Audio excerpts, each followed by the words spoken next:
আসসালামু আলাইকুম। এটা দিদুলের ডাল হয়েছে আজকে দুপুরে লাঞ্চের জন্য। এটা কচু পাতা দিয়ে নোনা মাছ দিয়ে শাক রান্না হয়েছে। কাঁদিস রে, চুপ কর। নোনা মাছ দিয়ে একটা মাছের কাবাব হয়েছে।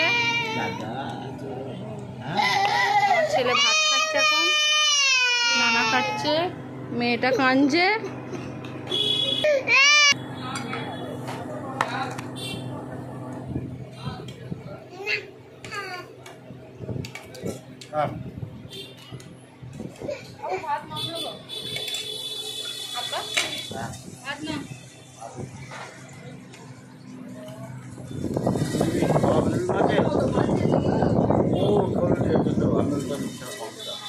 এটা আমার আব্বু।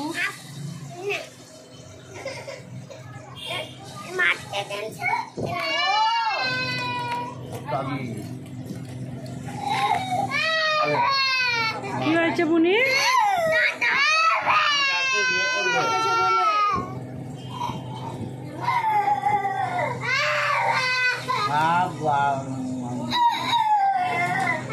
সাবস্ক্রাইব, লাইক, কমেন্ট করে দেবেন।